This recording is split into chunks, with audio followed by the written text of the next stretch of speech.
Shalom, kembali kita akan mempelajari pelajaran sekolah sahabat kita pada minggu ini. Pelajaran yang keempat, sebelumnya kita berdoa. Bapa di sorga, urapi hambamu dengan kuasa Roh Kudus Tuhan, supaya hambamu boleh menyampaikan kebenaran firman Tuhan, dan firman itu boleh mengubahkan kehidupan kami sebagai umat-umat Tuhan, bagaimana cara kami memandang Tuhan yang sudah mengasihi kami, ampun dosa kami, dalam nama Yesus Juru Selamat kami. Amin. Judul pelajaran sekolah sahabat kita pada saat ini yaitu penglihatan Tuhan, pandangan Alkitabiah. Di dalam ayat hafalan terdapat di dalam Amsal pasal 15 ayat yang ketiga, mata Tuhan ada di segala tempat, mengawasi orang jahat dan orang baik. Saudaraku yang kekasih, Allah adalah kasih dan kita harus mengajarkannya kepada orang-orang muda dan orang-orang yang lebih tua tentang apa pengajaran Alkitab yang menyatakan bagaimana kasih Tuhan.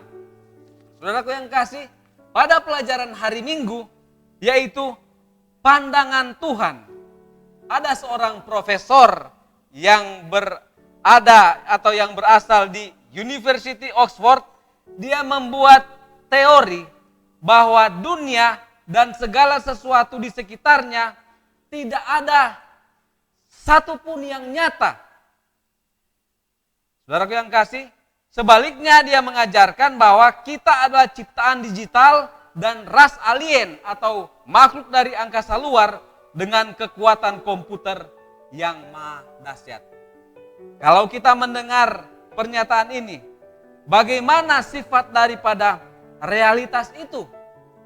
Realitas atau apa yang nyata di dalam kehidupan kita? Nah, ada dua pandangan yang akan kita pelajari. Jadi pandangan yang pertama adalah bahwa alam semesta dan seluruh yang ada di dalamnya, termasuk kita, adalah seperti apa adanya. Artinya bahwa tidak ada yang menciptakannya. Tidak ada Tuhan. Kemudian tidak ada para dewa atau tidak ada sesuatu yang ilahi.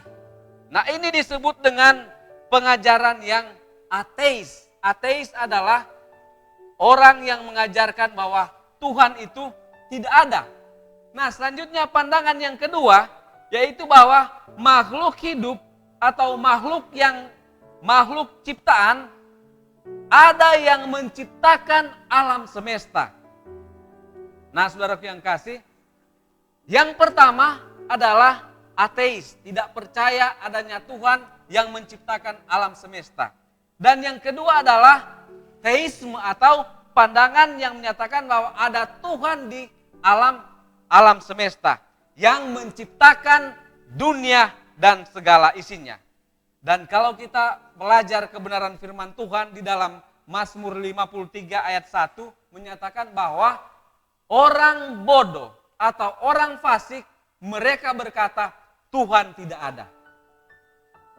Dan orang yang benar berarti orang yang menyatakan bahwa Tuhan itu ada. Selanjutnya kita baca di dalam Yohanes pasal 3 ayat 16, karena begitu besar kasih Allah kepada dunia ini, sehingga dia boleh mengaruniakan anaknya yang tunggal Yesus Kristus, supaya barang siapa yang percaya kepadanya tidak binasa melainkan beroleh hidup yang kekal. Saudaraku yang kasih, ini membuktikan bahwa ada Allah yang pengasih. Di dalam juga Yesaya 45 ayat 21, bahwa Tuhan ada pada zaman dahulu kala sebelum dunia ini ada. Kemudian di dalam Lukas pasal 1 ayat 26 sampai 35 itu adalah kisah yang supra alami. Tidak biasa dalam kehidupan manusia. Yaitu Maria, dia dikandung oleh Roh Kudus kemudian melahirkan anak yang tunggal, yaitu Yesus Kristus adalah Allah yang menjadi manusia. Yesus dia tidak memiliki bapa di dunia ini. Karena itu adalah supra alami yang manusia tidak bisa percaya kalau kita tidak memiliki iman. Saudaraku yang kasih, di mana kita berada pada saat ini? Apakah pandangan yang pertama yang tidak percaya dengan adanya Tuhan, atau pandangan yang kedua yaitu kita percaya ada Tuhan yang menjaga dan memelihara kita? Mari kita dengarkan satu kutipan, yaitu adalah sangat penting bagi pendidikan Kristen mendapatkan satu ide bahwa Allah sangat mengasihi kita. Allah sangat mencintai kita, manusia yang walaupun sudah jatuh ke dalam dosa, Dia ingin mengembalikan kita dalam citranya yang sempurna, yaitu keadaan yang tidak berdosa. Dan itu adalah idaman dan cita-cita Tuhan kepada kita, supaya kita hidup benar dan mengasihi Tuhan dengan segenap hati. Kiranya Tuhan memberkati kita dalam nama Yesus. Amin.